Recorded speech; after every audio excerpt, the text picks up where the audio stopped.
और इमामत के लिए सब्र ज़रूरी है, क़यादत के लिए सब्र ज़रूरी है। कोई शख्स कायद बन ही नहीं सकता जब तक कि वह साबिर ना हो। एक इमाम 50 मस्जिदों में घूम घूम कर इमामत की मुलाजमत करता रहेगा, अगर वह सब्र से काम नहीं ले, अगर वह सब्र से काम ले तो एक ही मस्जिद में 80 साल के बुढ़ापे तक इमामत करेगा। क्योंकि हमारे पास उजलत पसंदी है, हमारे पास जल्दबाजी है। नहीं साहब, खाना ठीक नहीं मिल रहा है, अल्लाह की ज़मीन तंग नहीं है, मैं जा रहा हूँ, मैं जा रहा हूँ। तनख्वाह कम है, अल्लाह की ज़मीन तंग नहीं है, मैं जा रहा हूँ। इमाम साहब एक मस्जिद में 4 साल 5 साल रह जाएं, समझ लें कि बहुत बड़ी बात है, तनख्वाह अच्छी है, खाना अच्छा है, ये मुलाजमत कर रहे हैं। लेकिन दीन का दाई, दीन का खातिम बनकर सारी दुनिया से निगाहें बंद करके हमारे लिए इसी गांव की 1000 की आबादी है, इसको नमाजी बनाना, इसको शरीफ बनाना, इसको इसकी तमाम बुरी आदतों को छुड़वाना, ये मेरा मकसद है। ये गाली दें मगर मैं नहीं जाऊंगा, ये मुझे तमाचा मारे मैं नहीं जाऊंगा, ये मुझे भगाने की धमकी दें मैं नहीं नोटिस लूंगा, मुझको इनको समझाना है।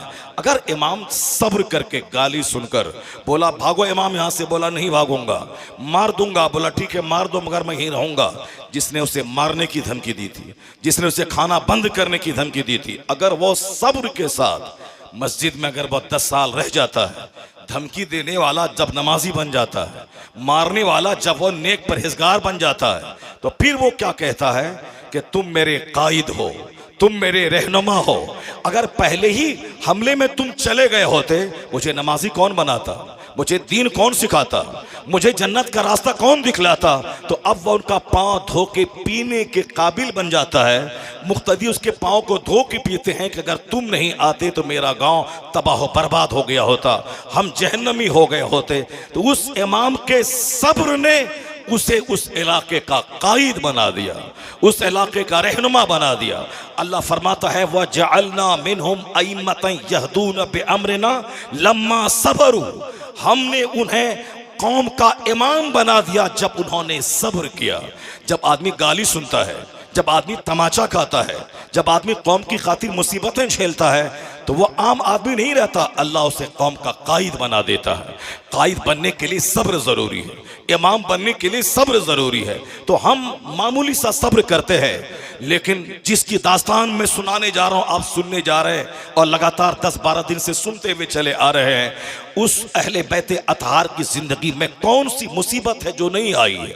मुसीबत की एक सूरत है भूख, मुसीबत की एक सूरत है प्यास, मुसीबत की एक सूरत है अपनों की बेरुखी, मुसीबत के एक सूरत है गद्दारी, मुसीबत के एक सूरत है अपनों की बेवफाई, मुसीबत के एक सूरत है चटियल धूप मैदान, मुसीबत की एक सूरत है आग बरसाती हुई धूप, मुसीबत की एक सूरत है परदेश, मुसीबत की एक सूरत है बाल बच्चों की भूख प्यास और मुसीबत की एक सूरत है बीमारी, मुसीबत की एक सूरत है कि दुश्मनों के बीच में घिर जाना और फिर वहां से वापस जाने का भी रास्ता नहीं मिलना। ये बता दें कि बात ये करबला में भूख की हालत क्या है, प्यास की हालत क्या है, वहां चटियल मैदान भी है, हालत परदेश में भी है, सब दुश्मनों की तलवारों के नरगे में है, बच्चों की प्यास भी है, बीमारी भी है, मस्तूरात भी है, उनका कैदी बनने का सदमा भी है, अपनी लाश को घोड़ों की टापों से रुदमाने की फिक्र भी है। यानी तमाम गम, तमाम आलाम, तमाम मुसीबतें मैदान करबला में जमा हो गई है। मगर कोई बता दे कि हुसैन आजम की आंखों से आंसू के कतरे उन मुसीबतों को देख के निकला हो, कोई बता दे कि ज़ैनब के सर से दुपट्टा खिसका हो, कोई बता दे कि शहरबानों ने अपने गरीबान को नोचा हो, कोई बता दे कि बीमार ज़ैनुल आबिदीन अपने बाप की कमर पकड़ के मैदान जंग में जाने से रोका हो, कोई बता दे कि जवान अली अकबर अपने बाप से गिड़गिड़ा के वक्ती तौर पर बैअत कर लें, उसके बाद में 1 लाख की फौज जमा करके इन जालिमों की खबर ले लेंगे, अभी तो कम से कम वक्ती मुसीबत से नजात मिल जाए। कोई बता दे कि अली अकबर ने ऐसा कहा हो, कोई बता दे कि अली असगर की प्यास को देखकर हुसैन आजम उनके सामने गिड़गिड़ा के पानी के चंद कतरे की भीख मांगा हो। नहीं नहीं, तमाम मुसीबतें जमा हैं। उन मुसीबतों के माहौल में मुस्तफ़ा के घर वालों ने जो सब्र का मुजाहरा किया है, जो राजी ब रेजा रहने का मुजाहरा किया है, जो तकदीर पर राजी रहने और हक की रस्सी को मजबूती से थामने का जो मुजाहरा किया है, आज सारी दुनिया हुसैन को इमाम कहती है। सब्र का सारा रिकॉर्ड तोड़ दिया, एक नई तारीख रचा।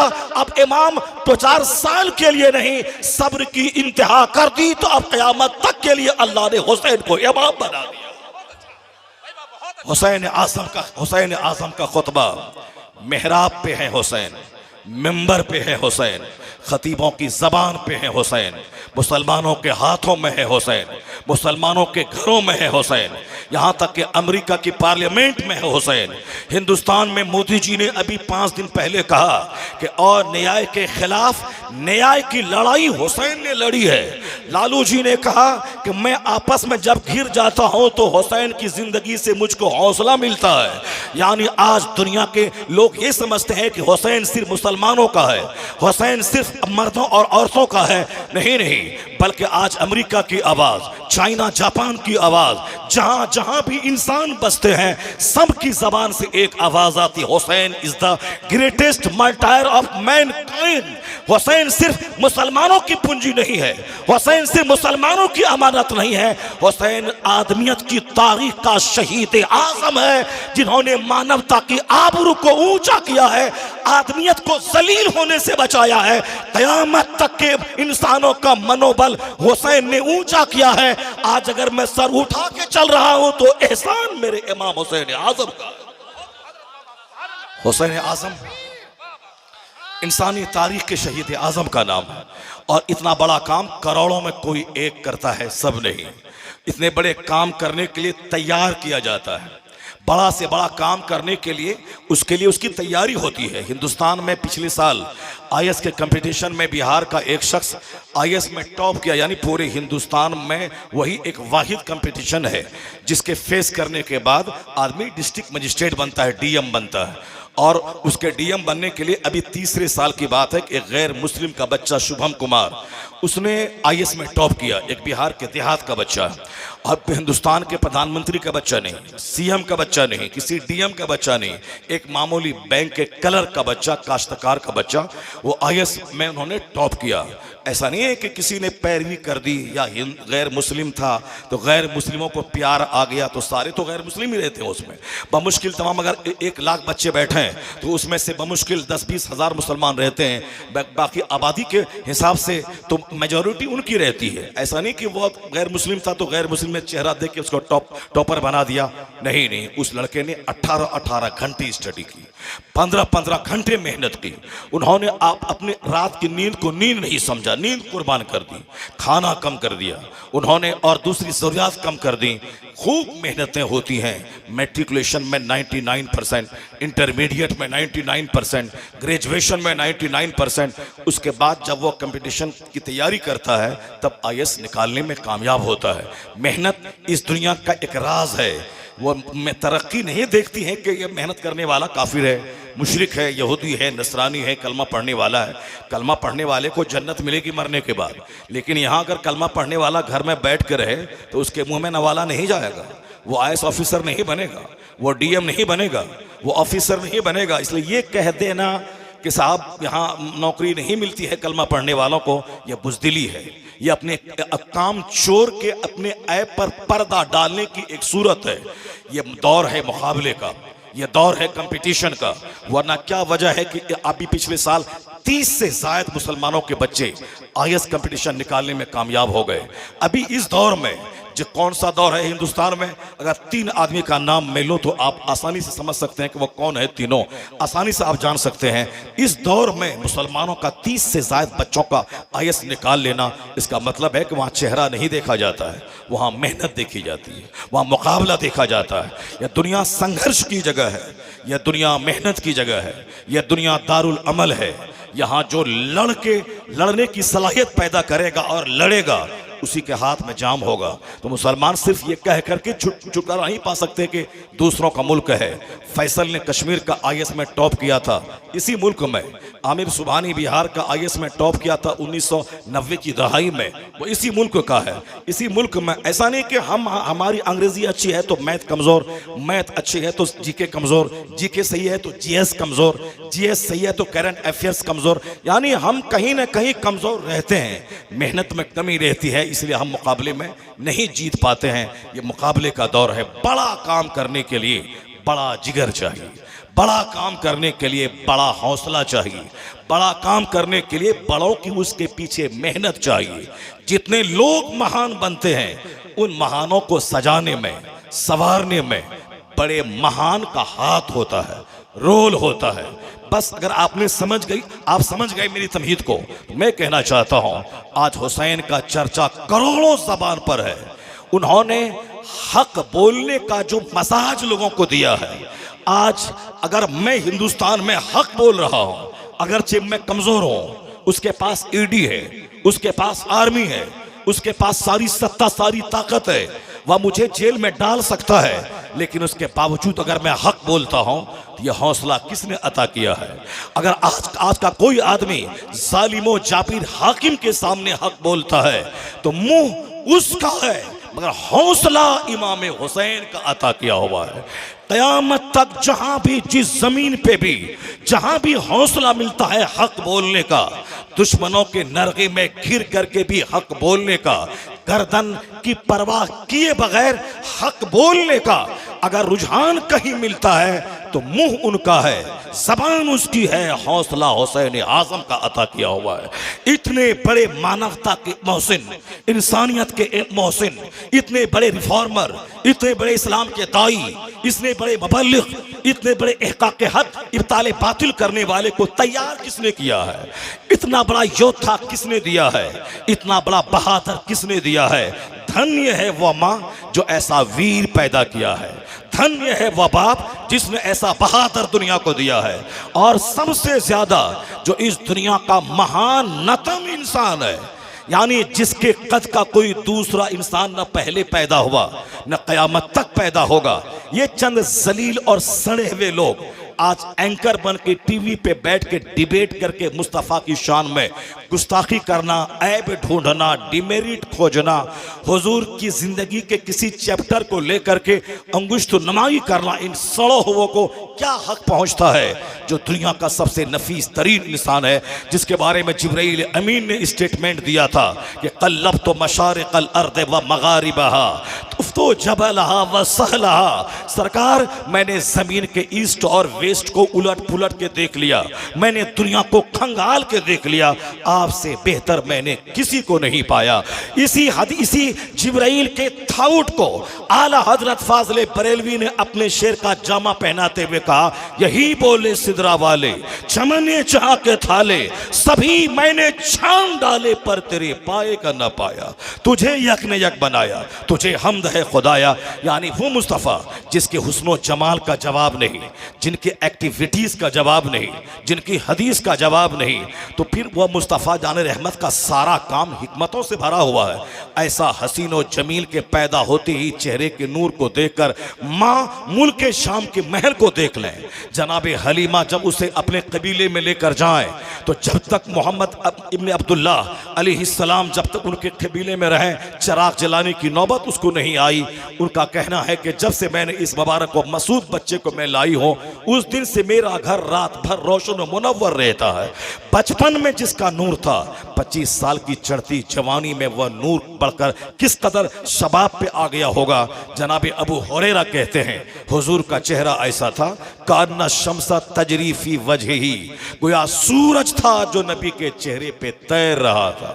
जाबिर इब्ने समूरा कहते हैं कि 14वीं रात का चांद बद्र चमक रहा था, हुजूर हमारे सामने थे, सुर्ख धारीदार चादर आपके जिस्म अक़दस पर थी और हुस्न और निखर चुका था। मैं कभी चांद को देखता, कभी हुजूर के चेहरे को देखता, मेरे दिल ने फैसला किया वह वजहू अहसनो मिनल कमर, हुजूर का चेहरा चांद से ज्यादा खूबसूरत था। उस 25 साल के जवान है, चेहरा ऐसा जैसे सूरज तैर रहा हो। जिसने नबी के चेहरे को देखा उनका बयान है, बड़े बड़े ख़ानदान की दोशीज़ाएँ तमन्ना करती थी कि काश मोहम्मद इब्न अब्दुल्ला के अक़द में मैं चली जाऊं, मेरी नस्लें फ़ख्र करेंगी। बड़े बड़े ख़ानदान के लोग तमन्ना करते थे अगर ये दामाद बन गए, मैं इनकी दामादी पे मेरी नस्लें फ़ख्र करेंगी। लेकिन जो मुस्तफ़ा अरब के कल्चर के हिसाब से उस वक़्त अगर चाहते तो कम से कम 50 हसीन तरीन दोशीज़ाओं से निकाह कर सकते थे। अरब में दस्तूर था 100 शादी करने का, उसको लोग ऐब नहीं समझते थे। वो तो मुस्तफ़ा के ऐलान नबूवत के बाद आपने कहा नहीं, ये जुल्म है, ये इस जुल्म से तौबा करो, और 4 शादी तक महदूद कर दिया मुस्तफ़ा ने, वरना वहाँ के लोग तो 100 शादियाँ करते थे। हुजूर चाहते तो 16 साल की दोशीज़ाओं से अक़द कर सकते थे, लेकिन 25 साल की जवानी में 40 साला 2 शौहरों से बेवा खातून से अक़द करने का कोई मतलब तो रहा होगा, कोई हिकमत तो रही होगी। जो शादी को सेक्स से जोड़ता है, ये सड़े हुए किस्म के लोग, वो सिर्फ पहली शादी को देख लेते कि 25 साल की जवानी, और जवानी ऐसी कि ऐसा हसीन और जमील कोई नौजवान पूरी दुनिया में नजर न आए। सबकी तमन्ना थी कि काश ये मेरे दामाद बन जाए। उस वक्त में 40 साला अधेड़ खातून जो 2 शौहरों से बेवा हो चुकी है, उनसे अक़द करने का क्या मतलब था? अब अक्ले सलीम से बंदा सोचेगा तो ये बोलना पड़ेगा, मतलब यही था कि वह दुनिया से पूरी रस्मों का खात्मा करने आए थे, रहमतुल लिल आलमीन बनकर रहमत की खैरात बांटने आए थे। बाप अपनी बेवा खातून को कातिल और डाइन कहता था। जब बाप ही प्यार ना दे तो उसे कौन प्यार देगा? तो बेवाएं सिसक रही थी, सहम रही थी, खुशियों से महरूम थी। हुजूर ने 25 साल की चढ़ती जवानी में 40 साला बेवा से शादी करके कयामत तक की बेवाओं को जीने का हौसला अता कर दिया, उसे सुहागन बनने का मौका अता किया। वही मुस्तफ़ा 50 साल के बाद अगर 9 साल की किसी खातून को अपने हरम सरा में ला रहे हैं तो सोचना पड़ेगा 25 साल में जो काम था वो काम 50 साल के बाद कर रहे हैं। कोई हिकमत तो रही होगी, कोई मतलब तो रहा होगा, कोई गर्ज तो रही होगी। नबी लाजवाब, सारा काम लाजवाब। अगर गौर करेंगे तो पता चलेगा कि अरब कल्चर में एक बात थी दुश्मनी की आग को बुझाने के लिए, एक बात थी रिश्तेदारी। आज भी कहीं कहीं समाज में अगर 2 भाई आपस में लड़ते हो तो समाज के लोग दोनों के बेटे बेटी को रिश्ते में जोड़कर दुश्मनी की आग को ठंडा करना चाहते हैं। रिश्तेदारी की वजह से आदमी नॉर्मल हो जाता है। मुस्तफ़ा की दुश्मनी, इस्लाम से दुश्मनी, मुसलमानों से दुश्मनी मक्के में आम थी। उस दुश्मनी की आग को बुझाने के लिए मुस्तफ़ा हमेशा तदबीर करते थे। उस तदबीर का एक हिस्सा था कि हुजूर हिजरत करने, उम्रा करने आए हैं, 3 दिन ठहरने का टाइम सिर्फ है, एग्रीमेंट के मुताबिक वापस मदीना जाना है। उसी दौरान सैयदा मैमूना से आपने अक़द किया। सैयदा मैमूना की 8 बहन थी, मक्का के 8 बड़े खानदान में भी आई हुई थी। हुजूर ने दुश्मनों की दुश्मनी कमजोर करने के लिए सैयदा मैमूना से अक़द किया। रिजल्ट क्या निकला कि 8 बड़े खानदानों से रिश्ता कायम हो गया, दुश्मनी की आग बुझ गई। और खालिद इब्ने वलीद जो मैदानी बद्र में धमाल मचा चुका था इस्लाम के खिलाफ, खालिद इब्ने वलीद जो मैदान ओहद में धमाल मचा चुका था इस्लाम के खिलाफ, 70 साहबा शहीद हो गए थे। उसी खालिद इब्ने वलीद की वजह से इतना बड़ा मशाक, इतना बड़ा ब्रेव फाइटर, इतना बड़ा कोहना मश्क तीर अंदाज, मक्के का सबसे बड़ा बहादुर था सैयदा मैमूना का भतीजा, सैयदा मैमूना की परवरिश में रहने वाला। जब उसने देखा मेरी फूफी ने मुस्तफ़ा से अक़द कर लिया है, तो कई हफ्ते के बाद खालिद इब्ने वलीद अपने फूफी के निकाह की वजह से मुस्तफ़ा के पास आके कलमा पढ़कर मुशर्रफ इस्लाम हो गया। यानी उसी निकाह के सदक़े में खालिद इब्ने वलीद जैसा सैफुल्लाह इस्लाम को मिल गया। इसका मतलब यह निकला कि 9 साल की आयशा सिद्दीक़ा रज़ियल्लाहु ताला अन्हा, चूँकि हुजूर की सारी बीवियाँ या तो 40 साल के ऊपर की हैं, सब बेवा थी, सिर्फ एक तलाकशुदा है, सिर्फ एक कुंवारी है सैयदा आयशा। मुस्तफ़ा का मर्दों का कानून दिया हुआ हुआ अबू हुरैरा के जरिए, अनस के जरिए, अब्दुल्ला इब्ने मसूद के जरिए, अब्दुल्ला इब्ने ज़ुबैर के जरिए, दूसरे सहाबा के जरिए मर्दों का कानून पहुंचा। औरतों के मखसूस मसाइल शबो रोज हुजूर की सारी बातों को कंप्यूटर की तरह सीने में रिकॉर्ड करके उम्मत मुस्लिमा तक पहुंचाने का काम करने वाली मुफस्सिरा, मुहद्दिसा, मुफक्किरा तो चाहिए कोई जो इस्लामी शरीयत की तकमील करे। अगर गौर करेगा जालिम, मुस्तफ़ा अल्लाह की मर्जी के मुताबिक कोई मर्जी के खिलाफ कोई काम नहीं करते। वो तो जनाब जिब्रील ने ख्वाब में सैयदा आयशा का चेहरा मुस्तफ़ा को दिखला के बोला कि अल्लाह को पसंद है, इससे आप निकाह करें। अल्लाह की मर्जी के मुताबिक हुजूर ने निकाह किया। जब निकाह किया तो अरब के कल्चर में ऐसा था, बच्चे से निकाह हो सकता था और रुखसती जवान होने के बाद वहां के कल्चर के मुताबिक 9 साल में लड़कियां जवान हो जाती थी। अमर इब्ने आस मिस्र का गवर्नर है, वह 10 साल में शादी करते हैं और 11वें साल बेटा तवल्लुद होता है, यानी बाप बेटे में सिर्फ 11 साल का फर्क है। 10 साल में शादी, 11वें साल में बेटा तवल्लुद होना। अरब का कल्चर और है, हिंदुस्तान का कल्चर और है। आज भी वहां 4 शादी को इज्जत की निगाह से देखा जाता है और हिंदुस्तान में 1 से ज्यादा शादी को मायूब माना जाता है, क्योंकि यहाँ का कल्चर, यहाँ का इन्वायरमेंट, यहाँ के आदमी की सेहत की कमजोरी इस बात का परमिशन नहीं देती कि एट ए टाइम वह 4 औरतों से अक्द करके निभा सके। अरब में 1 शादी वाला गरीब माना जाता है, 4 बीवियों वाला वह समाज का इज्जतदार माना जाता है। कल्चर का असर है, मुल्क का असर है। हुजूर अरबी थे, अरब में पैदा हुए थे। 6 साल में शादी करना, 9 साल में रुखसती होना अरब के कल्चर के मुताबिक था। वरना इस्लाम का कोई दुश्मन दूसरा डिमेरिट तो खोज रहा है, मगर इस शादी को डिमेरिट बना के हाईलाइट नहीं कर रहा है, क्योंकि वह ऐब की बात नहीं थी। सैयदा आयशा की शादी हम मुसलमानों के लिए एक वरदान है, एक तोहफा है, क्योंकि हुजूर के विसाल के बाद सैयदा आयशा ने तमाम अहादीस को रिकॉर्ड करके जो उम्मत तक पहुंचाया है। आज उलमा कहते हैं शरीयत अधूरी रहती अगर माँ आयशा हमें नहीं मिलती। यह उनका एहसान है कि शरीयत आज मुकम्मल हो गई है। ये हिकमतों से भरी है मुस्तफ़ा की शादी, मगर सड़ा हुआ इंसान इसे सेक्स से ताबीर करता है। अगर यह गौर कर लेता कि 25 साल में 40 साल खातून, अब 50 साल के ऊपर आगे जाने के बाद 9 साल खातून का इंतखाब, वमा यंतिकु अनिल हवा इन हुवा इल्ला वह्यु यूहा, अपनी तबीयत से कुछ नहीं बोलते हैं, वही बोलते हैं जो अल्लाह रब्बुल इज्जत उनसे कहता है। वह नाइबे परवरदिगार है मुस्तफ़ा। मैं कहना चाहता हूँ ये सड़े हुए लोग क्या जाने। अमेरिका का डॉक्टर माइकल हार्ट आज से 40 साल पहले उन्होंने रुए जमीन के करोड़ों विद्वानों की जिंदगी का मुताला करके सोचा था 100 आदमी को छांट के मैं सिलेक्शन करूं कि कौन है जो दुनिया में अपनी तालीमात से सबसे ज्यादा इंप्रेस दुनिया को किया हो, सबसे ज्यादा फॉलोवर जिसके मौजूद हो, सबसे ज्यादा जिनकी तालीमात को सारी दुनिया में माना जाता हो, यानी जिसका असर सबसे ज्यादा हो। उन्होंने दुनिया के सारे मजहबी रहनुमा, सियासी कायदीन, सबों की जिंदगी का मुताला किया। बहुत बड़ा एजुकेशनिस्ट, बहुत बड़ा एडवोकेट, बहुत बड़ा साइंटिस्ट और बहुत बड़ा माहिर तालीम डॉक्टर माइकल हार्ट, उन्होंने सारी दुनिया की तारीख को आंख की पुतलियों में समेटकर उन्होंने बड़े बड़े लोगों की सूची तैयार की, उनकी जिंदगी का मुताला किया, खाका तैयार किया। अब थे कि लाखों में से 100 को छांटना मुश्किल काम था, अकीदत में नहीं हकीकत की रोशनी में, ताकि कल कोई अकीदत का इल्जाम न लगा सके। वह मजहबन क्रिश्चियन है, तालीमन साइंटिस्ट और एडवोकेट है। उसने यह बीड़ा उठाकर जब किताब द 100 छप के परेज से बाहर आई, कोई कहता था वह क्रिश्चियन है, जनाब ईसा का नाम अव्वल नंबर पे देगा दुनिया का सबसे कामयाब तरीन इंसानों की सूची में। कोई कहता था वह साइंटिस्ट है, न्यूटन जो फादर ऑफ साइंटिस्ट, साइंसदानों का बाप माना जाता है, उसका नाम अव्वल नंबर पे होगा। लेकिन जब किताब छप के परेज से बाहर आई तो दुनिया दंग रह गई कि रूए जमीन का एक बड़ा मुहक्किक, एक बड़ा रिसर्चर, एक बहुत बड़ा तालीम याफ्ता आदमी, उन्होंने हकायक से करीब होकर मुताला करके जिसको अव्वल नंबर पे रखा है, इस दुनिया का सबसे सफलतम पुरुष कामयाब तरीन इंसान जिन्होंने सबसे ज्यादा दुनिया को बदला हो,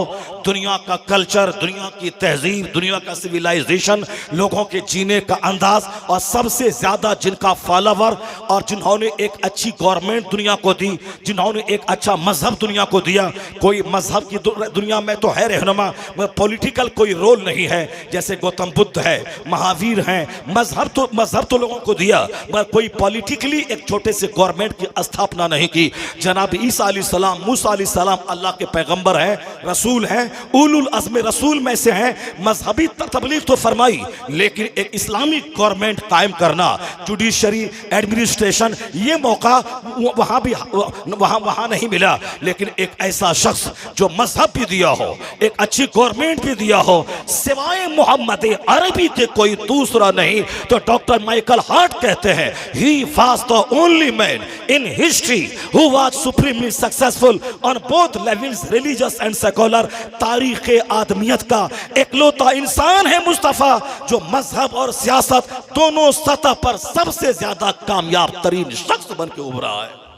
मैं कहना चाहता हूं, ये टीवी का एंकर जो एक जुमला अंग्रेजी बोल नहीं सकता है, एक जुमला हिंदी शुद्ध नहीं बोल सकता है, लेकिन ये कम पढ़े लिखे सड़े हुए लोग मुस्तफ़ा जान रहमत पे उंगली उठाते हैं।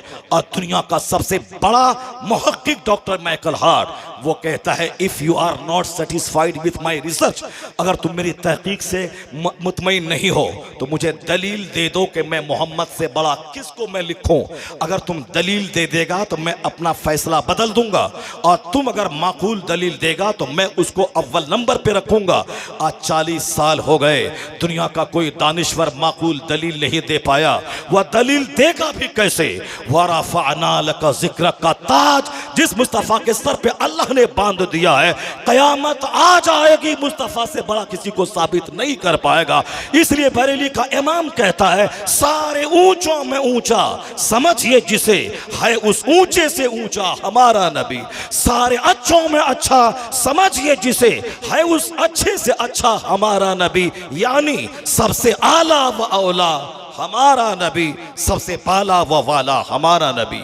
सरकार दो जहां का जवाब नहीं है जब महानतम पुरुष दुनिया का, वो जिनकी परवरिश करे, वो जिनको सींचे, वो जिनको प्रिपेयर करे, वो जिनको तैयार करे, वो जिनके मुंह में लुआबे दहन डाल के तैयार करे, वो जिनकी पेशानी को चूम के तैयार करे, वो जिनको सीने से लगा के तैयार करे, वह जिनको कांधे पे बिठा के जुमा का खुतबा देकर तैयार करे, वह जिनको अपनी पेशानी पे बिठा के सजदा दराज करके तैयार करे, वह जो सदके की खजूर मुंह से निकाल कर उसे प्रिपेयर करे, वह जिसे अपनी गोद में बिठा के तैयार करे, जिसे लुआबे दहन डाल के सीने को बड़ा चौड़ा करे। यानी हुसैन जो कारनामा अंजाम दिया है करबला में, कभी कर ही नहीं सकते थे ऐसा, क्योंकि उनकी तरबियत में मुस्तफ़ा का रोल है।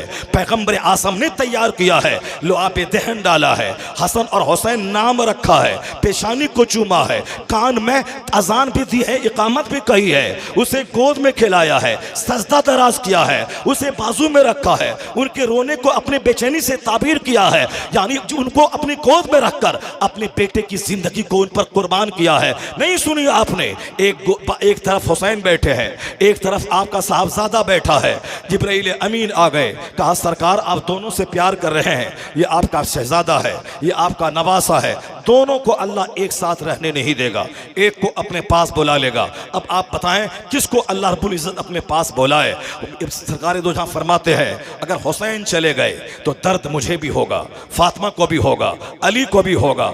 मैं नहीं चाहता कि अली को कष्ट हो, फातिमा को तकलीफ हो और फिर मुझे भी तकलीफ हो, मगर मेरा बेटा अगर चला गया सिर्फ मुझे तकलीफ होगी। तो मैं चाहता हूं कि मेरे बेटे को अल्लाह ले ले, हुसैन को जिंदगी दे दे। उसके बाद कई दिन के बाद आपका साहबजादा इंतकाल कर जाता है। इंतकाल के बाद जब भी हुसैन को मुस्तफ़ा देखते थे तो देखने के बाद कहते थे ये मेरा वो नवासा है जिस पर मैंने अपने बेटे को कुर्बान कर दिया है। सुभान अल्लाह।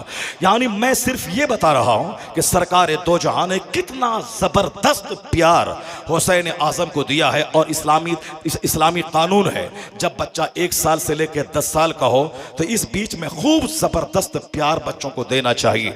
उस वक्त बच्चे प्यार के मुस्तहिक होते हैं। इतना प्यार दें कि उसका हेजिटेशन दूर हो जाए, इतना प्यार दें कि दिमाग की बंद गिरा खुल जाए, इतना प्यार दें कि उसमें बुजदिली और वह डरपोक ना बन जाए, बुजदिली ना पैदा हो। जिस मदरसे में जिस स्कूल में मारने पीटने का माहौल है वहाँ के बच्चे सहमे सहमे रहते हैं, वहाँ के बच्चे एतराज़ नहीं कर सकते हैं, वहाँ के बच्चे उस्ताद की आंख देखकर उनका खून सूखने लगता है। इसलिए वहाँ का बच्चा कभी भी खुल के बात नहीं कर पाएगा और जब बात करेगा उस डर के माहौल से निकलकर वह गंदी बातें करेगा, फुहड़ बात करेगा।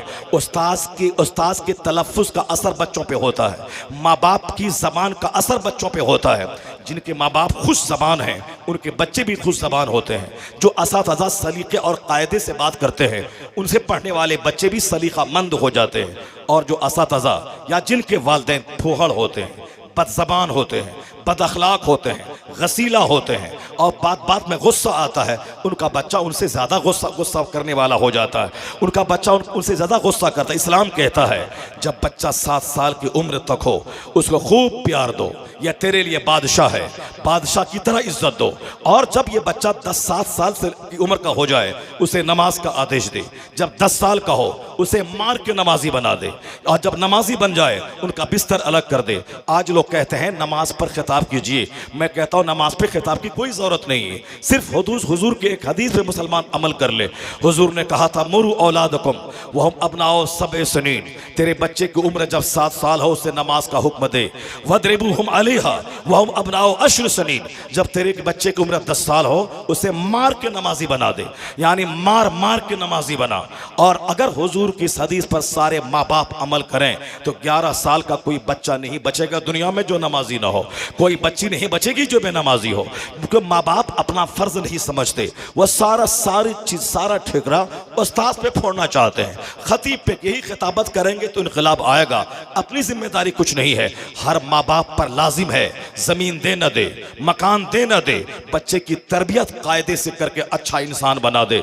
चूंकि आज जब बच्चे बिगड़ने लगे, अमेरिका में चरस, अफीम और ड्रग्स के आदी बने तो वहां के लोगों ने करोड़ों डॉलर देकर वो बच्चों की तरबियत पे किताबें लिखवाना शुरू की कि जमीन मकान मत दीजिए, पहले बच्चों को आदमी बना दीजिए, वरना 50 करोड़ देंगे तो 1 साल में ड्रग्स पी के, चरस पी के सारे पैसे को बच्चा बर्बाद कर देगा। तो व्हाइट हाउस का प्राइम मिनिस्टर कौन, प्रेसिडेंट कौन बनेगा, वहां के बैंक का प्रोबेशनरी ऑफिसर कौन बनेगा, मुल्क की हिफाजत करने के लिए आसमान में नासा के जरिए जाकर कौन तहकीक करेगा, उसके लिए जिगर चाहिए। अगर बच्चे ही उजड़ गए तो फिर हर डिपार्ट का माहिर कहां से पैदा होगा। जमीन मकान नहीं, बच्चों की तरबियत का ख्याल कीजिए। यानी जब बच्चे तबाह होने लगे तब कहा जाता है सबसे बड़ा गिफ्ट है बाप की तरफ से कि बच्चा को आदमी बना दिया जाए, तबाही से बचाया जाए और उनको कदम कदम पे उसको डिसिप्लिन सिखाया जाए। यही है आदमियत। मैं कहना चाहता हूं आपने अपने मजहब और अपने पैगंबर की उस बात की अहमियत को नहीं जाना।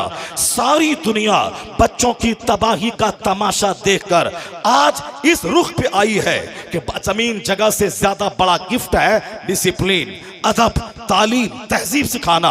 चाइना, जापान में मकान जमीन से पहले बच्चों को तालीम, तहजीब, तमद्दुन, अदब सिखाना। अमेरिका में इसी बात पे जोर दिया जा रहा है जमीन मकान करोड़ों डॉलर फिक्स डिपॉजिट करने से बेहतर है बच्चों को अदब, डिसिप्लिन सिखा दें। एक हदीस पाक सुने, हुजूर ने क्या फरमाया है। सरकार फरमाते हैं मा नहला वालिदुन वलदहु मिन नुहलिन अफजला मिन अदबिन हसन। 1400 साल पहले न अमेरिका का पता था, न चाइना जापान के विकास की कहानी थी। हिंदुस्तान में एक कॉलेज तक नहीं था। उस जमाने में मुस्तफा जान रहमत ने अरब के डेजर्ट में बैठकर बच्चों की तरबियत के ताल्लुक से जो कुछ कहा है वह दुनिया के करोड़ों दानिश्वर की बोली एक तरफ, सिर्फ इस हदीस को एक पल्ले में रखें, इसका वजन सब पे गालिब आ जाएगा। जहां दुनिया वालों की नजर तरबियत के ताल्लुक से डिसिप्लिन और इल्म को सबसे प्रायोरिटी दी जा रही है, वही मुस्तफा ने 1400 साल पहले कहा था एक बाप अपनी औलाद को जितना गिफ्ट देता है, सबसे बड़ा गिफ्ट अच्छा अदब सिखा देना, अच्छा इल्म सिखा देना। जहां नजर दानिश्वरों की आज गई है, वहां नजर मुस्तफा जाने रहमत की 1400 साल पहले गई है। हुजूर ने इमाम हसन को ऐसा अदब सिखाया, ऐसा सींचा है। सिर्फ हाय हुसैना करने से काम नहीं चलेगा, सिर्फ हाय हसन करने से काम नहीं चलेगा। तो तू लोग दुनिया कहेगी यह हिजड़ों की जमात है, यह नामर्दों की जमात है, ये साहब काम चोरों की जमात है, ये साहब कमजोरों की जमात है, जो साहब मातम करता हो, जो मरसिया गाता हो, जो सीना फाड़ता हो, जो सर के बाल नोचता हो। हुसैन आज़म ने इमाम हुसैन आज़म ने जिंदगी से बताया, मुस्तफ़ा जान रहमत ने अपने नवासे को तैयार करके बताया है कि किस तरह से एक बच्चे की तरबियत में किस तरह से काम लेना चाहिए। कदम कदम पे कब अजान है, कब तहनीक है, कब उसके लिए नमाज का हुक्म है, कब उसको हर मौके से अदब सिखाना है, कब नमाजी बनाना है। हुसैन आज़म की शहादत तो जिंदगी के आखिरी दिन हुई है, यानी जो 55 साल 5 माह 5 दिन जो जिंदगी का आखिरी दिन था, उसी दिन इमाम हुसैन ने शहादत का जाम पिया है। लेकिन उससे पहले ये 55 साल की लंबी जिंदगी हुसैन ने कैसे गुजारी? बचपन तो सारे लोग सुनाते हैं और शहादत एक दिन की कहानी सब लोग सुनाते हैं, लेकिन एक लंबी जवानी हुसैन आज़म ने कैसे गुजारी? इबादत के साये में, रियासत के साये में, तबलीग के साये में, जिहाद के साये में, दुश्मनों के दांत खट्टे करने के साये में, वो क्यों नहीं बयान करता? हुसैन आज़म की जिंदगी में शुजाअत भी है, हुसैन आज़म की जिंदगी में सखावत भी है, हुसैन आज़म की जिंदगी में आबिद शब्बेदार रहने की सिफत भी है। हुसैन आज़म की जिंदगी में लगातार रोजे रखकर रूहानियत को जगमगाने का अंसर भी उसमें गालिब है। हुसैन आज़म में सारी ह्यूमन क्वालिटीज मौजूद है और ये सारी तैयारी मुस्तफ़ा जाने रहमत ने की है। गोद में बिठाकर, सीने से लगाकर, जबान से जबान सटाकर, सूंघ कर, पेशानी चूम कर, यानी जितने औसाफ बुलंदी के होने चाहिए वह सारा वस्फ कूट कूट कर मुस्तफा ने हुसैन में अता फरमाया। एक बार जोर से बोले ना सुभान अल्लाह। मैं भी सीना कोटूं, मैं भी सर के बाल नोचूं? नहीं, जिसको नोचना है वह नोचे, जिसको कोटना है वह कोटे, जिसको मातम करना है वह करे। वह मातम की कहानी नहीं, सब्र की कहानी है, शुजाअत की कहानी है, ये हिम्मत की कहानी है, ये हिकमतों से भरी है हुसैन की कहानी। हुसैन आज़म साबरीन के इमाम का नाम है, हुसैन आज़म हाजियों के सरदार का नाम है। आज एक आदमी हज पैदल जा रहा है, सारी दुनिया के लोगों ने तमाशा बना दिया है। कोई बोलता है कि पैदल क्यों जा रहा है जब हवाई जहाज मौजूद है? अपने आप को मुशक्कत में डालना है। ला तुल्कु ऐदीकुम इला तहलुका, अपने आप को बर्बादी के हाथों क्यों डाल रहा है? यानी लोग कुरान की आयतें पढ़ने लगे, सिर्फ वह हुसैन को पढ़ लेते, सिर्फ वह इमाम हसन को पढ़ लेते। 55 साल की उम्र है, 25 हज इमाम हसन इमाम हुसैन ने पैदल मदीना से चल के किया है। 25 हज, जोर से बोलो सुभान अल्लाह, हाथ उठा के बोलो ला इलाहा इल्लल्लाह। 25 हज 55 साल की उम्र में। हिंदुस्तान का हाजी 80 साल की उम्र में एक हज करता है। इनका चेहरा बिल्कुल बुझा बुझा सा रहता है। सऊदी अरब में जब कोई खजूर बांटने वाली गाड़ी खड़ी रह के हुज्जाज कराम को खजूर बांटती है गाड़ी, तो हिंदुस्तान का हाजी आगे बढ़ करके खजूर जमा करता है। और जब लगेज का मसला खड़ा होता है तो सारी खजूरें होटल ही में फेंक के वो चला जाता है। सिर्फ लेना है, चेहरा देना नहीं। इंडोनेशिया के लोग करोड़ करोड़ लेके आते हैं, वहां के जायरीन पे खर्च करते हैं। तुर्की के लोग लाखों लाख डॉलर लेके आते हैं। मैंने रमजान में देखा, वह लोग असहाबे सुफ़ा पे जितने लोग अमीर गरीब बैठे रहे, सबों को वह डॉलर तकसीम करता है, रियाल तकसीम करता है, वो लेके आते हैं। चूंकि जानते हैं मक्का की एक नेकी 1 लाख के बराबर है, मदीने की एक नेकी 50,000 के बराबर है। 1 रियाल खर्च करो तो गैर मदीना में 50,000 रियाल के बराबर खर्च करने का अज्र वहां मिल जाएगा। इसे वो लेके जाते हैं, खर्च करते हैं। और हम लोग का क्या है, 80 साल में 1 हज करते हैं। इंडोनेशिया का जवान शादी से पहले 5 हज कर चुका होता है। शादी के मौके पे पूछा जाता है कि आपके बेटे ने कितना हज किया है, आपकी बेटी ने कितना हज किया है, तो 4, 5, 6। और उसके बाद हमारे हिंदुस्तान में पूछा जाता है आपकी बेटी ने मैट्रिक में कितना नंबर लाया है, इंटरमीडिएट किया है कि नहीं किया है, DLED किया है कि नहीं किया है, नीट निकाला है कि नहीं निकाला है। यानी हम ये पूछते हैं, सिर्फ नाक देखा, आंख देखा, नीट देखा, इंटरमीडिएट देखा, अक्द कर लिया। बाद में अगर वो लड़की आने के बाद बोलती है तुम चाहिए मुझको तेरी माँ नहीं, तेरा बाप नहीं, तेरा भाई नहीं, वो सारा कुंबा वबाल तुम पालो, तुम हो मेरे लिए, तुमको देख के मैं आई हूं, मैं तुमको जानती हूं, तुम्हारी माँ, तुम्हारे बाप, तुम्हारे भाई, तुम्हारे चचा, तुम्हारे मामा, तुम्हारी ममानी, तुम्हारी चची, तुम्हारी फूफी को नहीं, सब जंजाल तुम संभालो, मैं तुमको जानती हूं। तब उस वक्त पता चलता है कि शादी में मुस्तफ़ा के पैगाम को ठुकराने का क्या नतीजा है। नाक देखा, आंख देखा, ओके है, ये नहीं पूछा कि दुआए कुनूत याद है कि नहीं, दरूद इब्राहिमी याद है कि नहीं, दरूद ताज याद है कि नहीं, अत्तहियात याद है कि नहीं, सुबहान रब्बियल आला याद है या नहीं। नहीं, डीएलएड और NEET, intermediate, graduation, post graduation, PhD, यानी सिर्फ ये पूछा। अब जाहिर सी बात है जो पीएचडी होल्डर है वो जब आएगी वो क्यों तुम्हारी माँ के चप्पल सीधी करेगी, वो क्यों तुम्हारे बाप को चाय बना के सुबह सुबह 5 बजे देगी, नहीं देगी ना। वो चूंकि वो पीएचडी डिग्री होल्डर है, वो साहब उन्होंने पोस्ट ग्रेजुएशन किया है, वो पढ़ी लिखी खातून है, अब वो क्यों करेगी। तुमने दीन कहाँ देखा, अखलाक कहाँ देखा। हुजूर ने कहा था कि शादी में चेहरा देखा जाता है, माल देखा जाता है और दीन देखा जाता है और खूबसूरती देखी जाती है। यानी तुन कहल मरअतु ले अरबा, ले मालिहा वले जमालिहा वले हसबिहा वले दीनहा। हुजूर ने कहा फज़फर बिज़ाति दीन, मैं तुमसे कहता हूं कि तुम दीन को तरजीह देना, दीन को प्रायोरिटी देना। मुस्तफ़ा ने कहा जनरली लोग शादी में 4 चीजें देखते हैं, मगर तुमको कहता हूं तुम अखलाक देखना, तुम सिर्फ मुखड़ा मत देखना, नाक लंबी आंख बड़ी मत देखना, दीन देखना। फज़फर बिज़ाति दीन, दीन देखना और दीनदार को तरजीह देना। मुस्तफ़ा कहते हैं वाला अमतुन सौदा ज़ातु दीनिन अफजल, काली कलोटी दीनदार औरत तेरे हक में बेहतर है। हुजूर हकीम वक्त ने, दुनिया के सबसे बड़े मौल्लिम ने क्या कहा, काली कलोटी दीनदार औरत तेरे हक में बेहतर है। क्यों?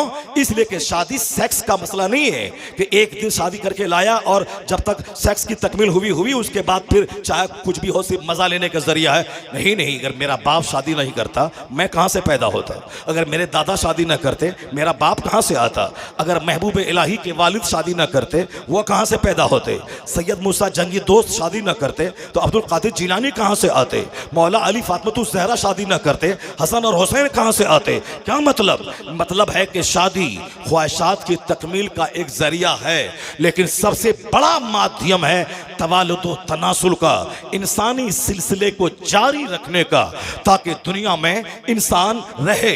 दुनिया की बहारें इसी इंसानी आबादी से कायम है। जमीन है, आसमान है, सूरज है, चांद है, सितारे हैं, डेजर्ट है, रेगिस्तान है, फल फ्रूट्स है, वेजिटेबल्स है, जानवर है, सारी चीजें इंसान के लिए अल्लाह ने मुसख्खर कर दिया है। यही इंसान है जो शेर का पांव पकड़ के फाड़ता है, यही इंसान है जो चांद पे कदम रख के वहां की जमीन का पता लगाता है, यही इंसान है जो समंदर के नीचे गोता लगाकर 3 महीने तक रहकर वहां के हीरे जवाहिरात और मालूमात के खजाने को हासिल करता है, यही इंसान है जो फजाओं में 10-10 महीने मुअल्लक रहकर का स्पेस की सच्चाई का पता लगाता है। इसी इंसान के लिए सारी दुनिया को मुसख्खर कर दिया है। इंसान ही से जिंदगी की बहार है। तो अब अगर इंसान अच्छा रहेगा वो न तहकीक करेगा जमीन कितनी बड़ी है, आसमान क्या है, आसमान बगैर खंबे के क्यों खड़ा है, अल्लाह ने मुझको क्यों पैदा किया। और जब शादी सिर्फ सेक्स की तकमील का जरिया हो जाए और औरत सड़ी हुई मिल जाए और मर्द भी सड़ा हुआ हो तो आने वाली जो नस्ल है महा सड़ी हुई, दुनिया चोरों से भर जाएगी, दुनिया डकैतों से भर जाएगी, दुनिया होंडों से भर जाएगी।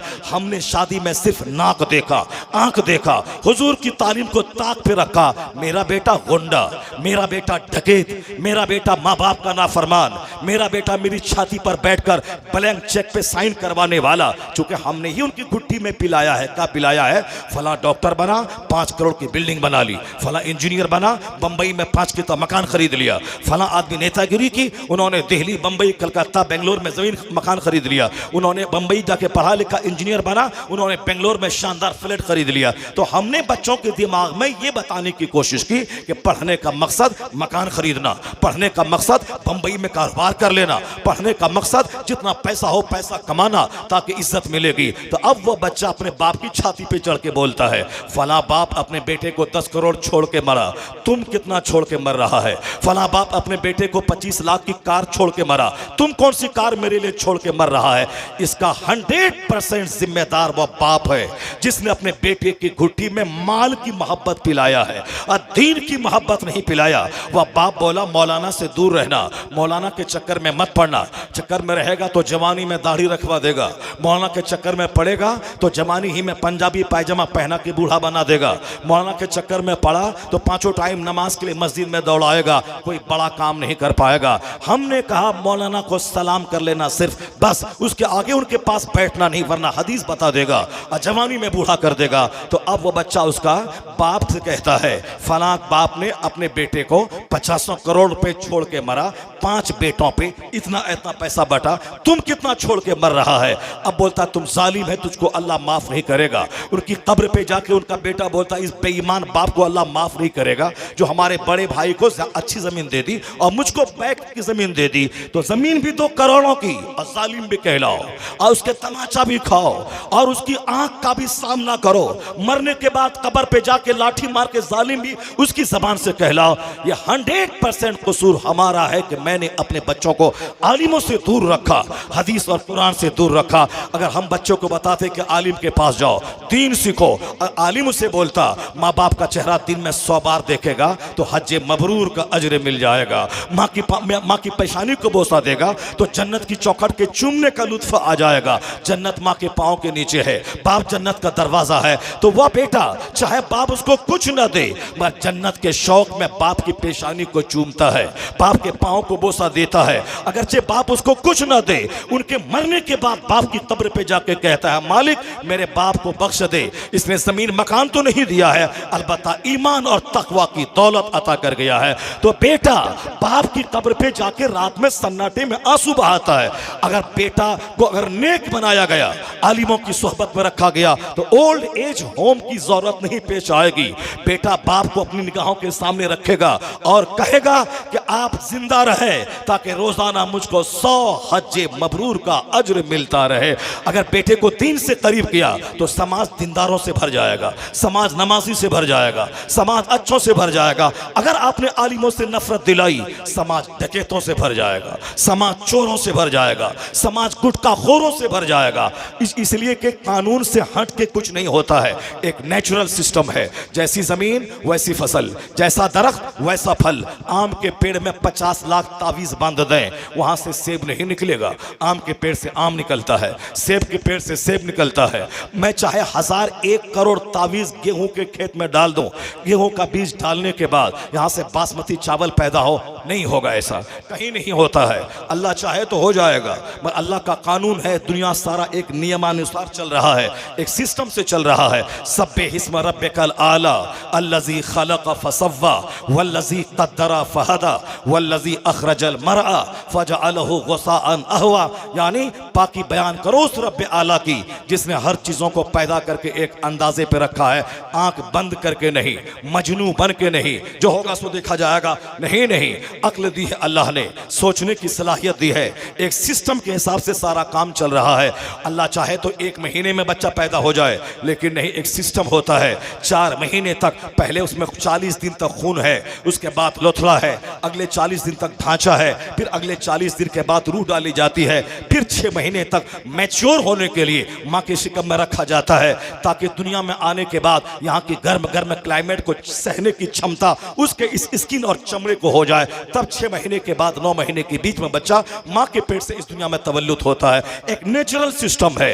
अल्लाह चाहे तो 21 दिन के अंदर बच्चा पैदा हो जाए। जैसे मुर्गी का बच्चा है, वो अंडा है, मुर्गी अंडे पर बैठती है, 21 दिन के बाद जो उसके अंदर बच्चा है वह उसके खोल को तोड़ करके बच्चा बाहर निकल जाता है। अभी चंद ही घंटे में वो बच्चा चलने फिरने और दौड़ने के काबिल हो जाता है। तो जानवर तो चंद घंटे में चलने फिरने लगे और ये इंसान को 1.5-2 साल लग जाते हैं चलने फिरने में, क्योंकि इंसान अशरफुल मखलूकात है और दुनिया का सबसे अशरफ है। तो अशरफ का सारा काम ग्रेजुअली होता है, धीरे धीरे होता है, एक कानून के तहत सारा काम होगा। इससे हट के जो काम करेगा उसको इस दुनिया में मुंह की खानी पड़ेगी और दुनिया पाप से और गंदों से दुनिया भर जाएगी। उसी सिस्टम का एक हिस्सा है अच्छी औरत का सिलेक्शन करना, ताकि वो जमीन है और तुम अच्छा बनना, उसमें बीज डालने वाले हो।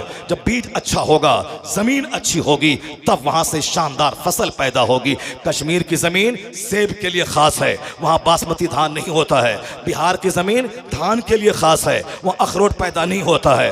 बंबई की जमीन कपास के लिए और गन्ना के लिए खास है, वहां बासमती धान नहीं होता है। तेलंगाना और आंध्रा की जमीन धान के लिए, मछली पालन के लिए मशहूर है, और दूसरे हिस्से में रेगिस्तान और राजस्थान में वो फसल पैदा नहीं होती है। इसका मतलब यह निकला कुतुब पैदा करने वाली जमीन चाहिए, अब्दाल पैदा करने वाली जमीन चाहिए, मुत्तकी पैदा करने वाली जमीन चाहिए, सालेह पैदा करने वाली जमीन चाहिए, शहीद जन्म देने वाली जमीन चाहिए। हाँ हाँ, जब जमीन हो फातिमा जैसी, जिनके सर का आंचल न खिसका, न उनके चेहरे को अजनबी मर्द ने देखा, यहां तक के जिसका आंचल न देखा महो मेहर ने, उस रताए नुसरत पे लाखों सलाम, यानी जिसकी कलाई नहीं खोली, आसमान का सूरज जिसके सर के बाल को नहीं देखा, इस कदर पर्दे में रहने वाली, यहां तक कि वसीयत की थी जब मैं मर जाऊं तो मुझको रात के वक्त में दफन कर देना। क्यों? जिस फातिमा को जिंदगी में अजनबी मर्दों ने नहीं देखा, उस फातिमा की डेड बॉडी पर भी गैर मर्दों की नजर न पड़े।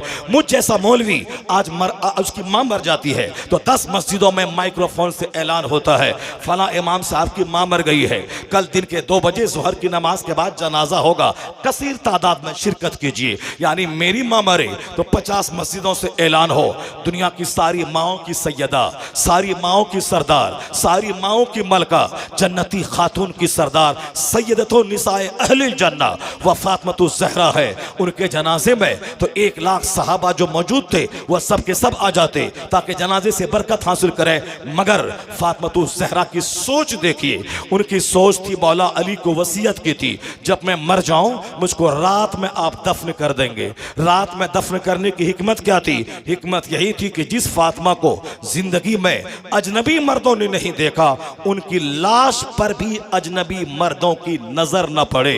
यहां खातून मर जाती हैं और गांव के सारे अजनबी मर्द का तांता लग जाता है, उनके चेहरे की जियारत के लिए, कि रूनुमाई के लिए जनाजा रखा गया है। आइए उनको देखिए। अजनबी और मर्द का, अजनबी औरतों का चेहरा देखना न जिंदगी में दुरुस्त था और न मरने के बाद उनका पर्दा है, पर्दे में रहे। फातिमा ज़हरा को रात के वक्त में 8-10 लोगों की मौजूदगी में दफना दिया गया। कई लाख का मजमा जमा होता, 1 लाख से ज्यादा सहाबे कराम मौजूद थे मक्का मदीना और अतराफ के, वह सब चले आते। यहां तक कि जो मुसलमानों के खलीफा अव्वल खलीफतुल मुस्लिमीन है, जो मुसलमानों के उमूर के वाली हैं, सिद्दीक अकबर रज़ी अल्लाह तआला अन्हु, उनको भी खबर तक न हुई, रात में ही दफन कर दिया गया। सुबह हुई तो मौला अली से सिद्दीक अकबर ने कहा, अली आपने मुझ पर जुल्म क्यों किया, आपने खबर क्यों नहीं की? सैयदा के जनाजे में मैं भी तो हाजिर हो जाता, जबकि मुसलमानों के उमूर के वह मालिक थे, वाली थे, वो शरीक हो सकते थे, लेकिन सैयदा फातिमा की वसीयत पर अमल किया गया और रात ही में अपने घर के चंद मखसूस लोगों की मौजूदगी में जनाजे की नमाज हो गई। शोहरत में जीने वाला, नामवरी में जीने वाला, रियाकारी करने वाला, तसन्नु और बनावट से काम लेने वाला, तीजा और चहारुम और 40वां और बरसी में 1 लाख खत्म कुरान, जबकि 1 खत्म कुरान भी कायदे से नहीं पढ़ा गया है। पढ़ने वाला कैसे लोग हैं, पढ़ने वाला कैसे बच्चे हैं, सबों को मालूम है, मगर सिर्फ एक नुमाइश का नशा है कि साथ 61,000 खत्म कुरान हुए, 50 खत्म कुरान हुए, 100 खत्म कुरान हुए, इखलास खत्म हो गया। नुमाइश ने मेरी जिंदगी को कड़वा और तल्ख बना दिया। इसलिए हर चीज में नुमाइश, जनाजे में नुमाइश, साहब चहरम तीजा में नुमाइश। कहीं हम नहीं चाहते कि कोई काम सिर्फ अल्लाह के लिए कर जाए। वह तो अहले बैत मुस्तफ़ा है जिन्होंने वसीयत की कि रात में मुझको दफन कर देना। जिस फातिमा ने अपनी लाश पर अजनबी मर्दों की नजर न पड़े, इसका एहतमाम किया।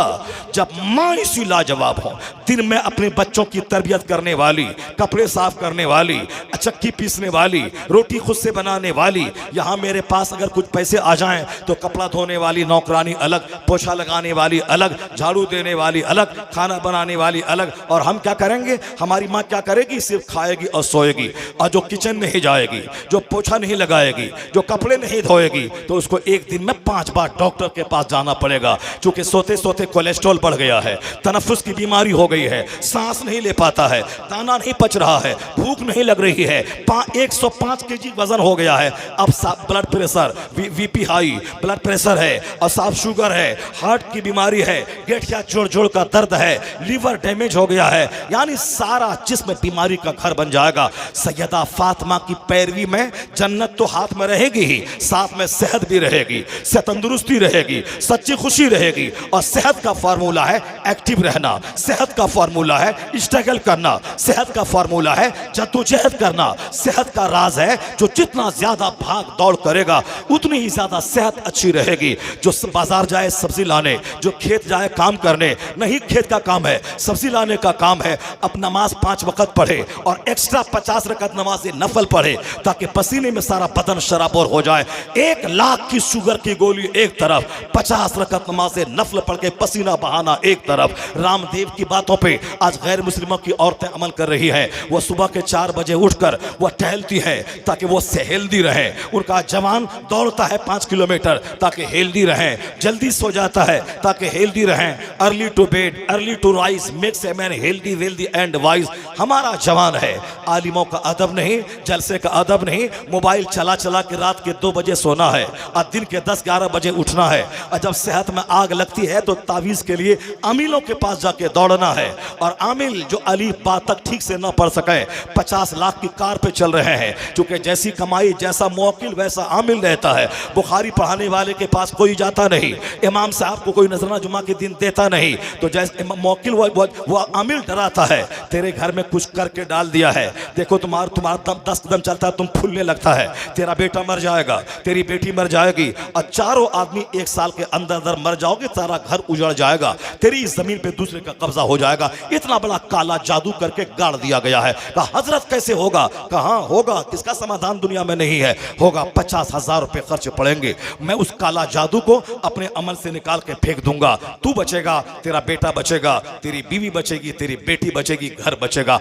जो आदमी 5 रुपए जलसे में चंदा नहीं दिया, मस्जिद में नहीं दिया, 50,000 रुपए जहां तहां से इंतजाम करके उस झूठे आमिल को देता है, और वह बोलता चलो मैंने उसको उखाड़ के फेंक दिया, अब भला चंगा रहो, आराम से रहो। तो जिसका पैसा राहे हक में न जाता हो उसका पैसा इसी तरह इस तरफ जाता है। एक्टिव सेहतमंद रहने के लिए जल्दी से इशा के बाद फौरी सो जाइए, नमाज़ पंजगाना पाबंदी से पढ़िए और जल्दी सोइए, जल्दी उठ जाइए। फजर की नमाज से पहले उठिए, उस वक्त फरिश्ता आता है, रोजी लेके आता है, रहमत लेके आता है। अल्लाह के नेक बंदों के इस्तिगफार का टाइम है। वयस्तगफिरून बिल असार वल मुस्तगफिरीन बिल असार वल्लज़ीना यबीतून लिरब्बिहिम सुजदन व क़यामा।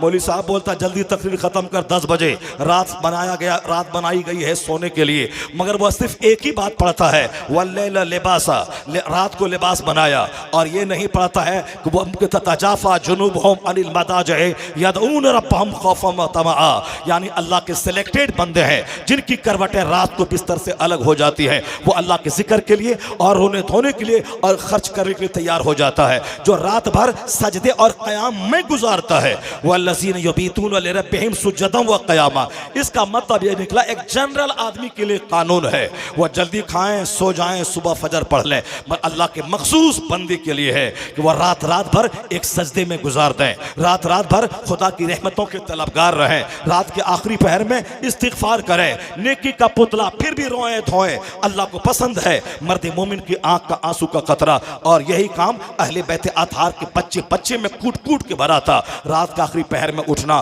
तहज्जुद पढ़ना, अल्लाह के खौफ से रोना, आंसू बहाना। सैयदा फातिमा का तो एक ही सजदे में रात का गुजर के सहर का आ जाना, फजर की अजान का हो जाना। हमने सिर्फ कहानी सुनी है, अपनी जिंदगी कैसे गुजारते हैं, रात के 2 बजे तक टेलीविजन देखना, मोबाइल चलाना और दिन के 10 बजे सोना।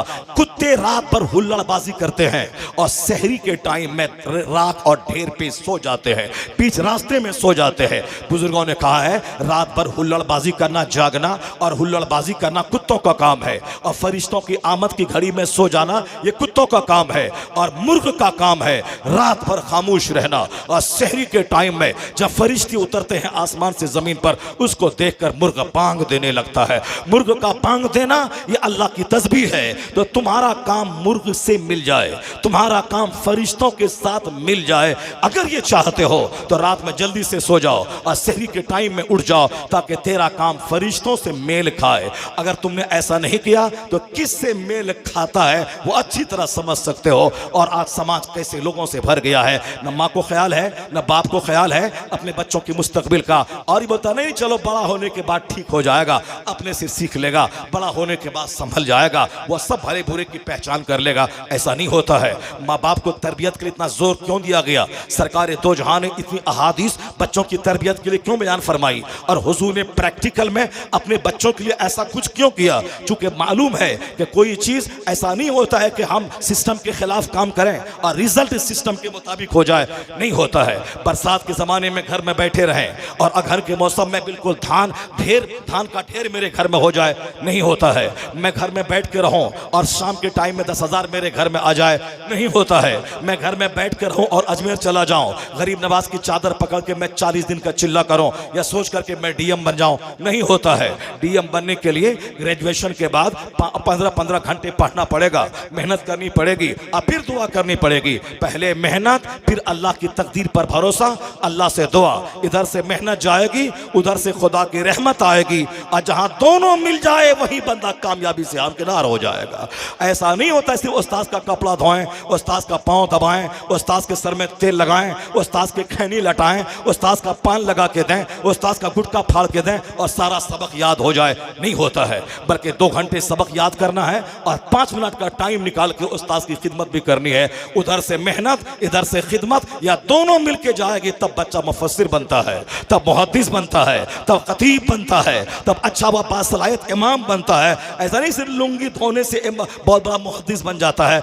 जितने लोगों की जिंदगी है, सबकी जिंदगी में मेहनतों का दखल है। सरकार गौसे आजम ईरान से चल के बगदाद गए, सैकड़ों असातिज़ा के दरवाजे पे जाके इल्म सीखा। वो तो मादरजात वली थे, वह तो बचपन ही में अपने घर की छत से वह मैदान अरफात के हाजियों का मंजर देख लिया था। वह तो माँ के पेट ही से अल्लाह के वली बन के पैदा हुए थे। वह माँ की गोद में दूध नहीं पिया था, यहाँ तक कि अगले साल चांद का मसला हुआ तो लोगों ने कहा कि माँ पिछले साल जो बच्चा तबल्लुद हुआ था वो दिन भर दूध नहीं पिया है। तो गौसे आजम के इस मिसाल को लोगों ने लेकर के उन्होंने उसकी चांद की तहकीक शुरू की, तो पता चला कि वाकई आज चांद हो गया है। चूंकि सुबह से दूसरे साल अब्दुल कादिर जिलानी ने चांद नहीं, उन्होंने दूध नहीं पिया है। क्या मतलब है?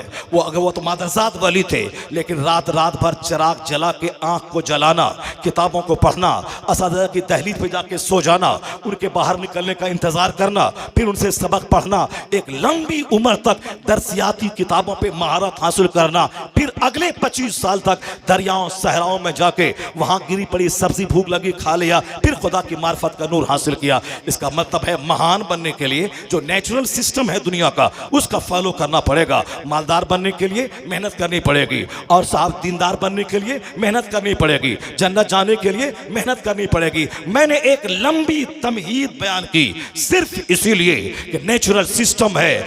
जब माँ हो फातिमा जैसी और बाप हो अली जैसा।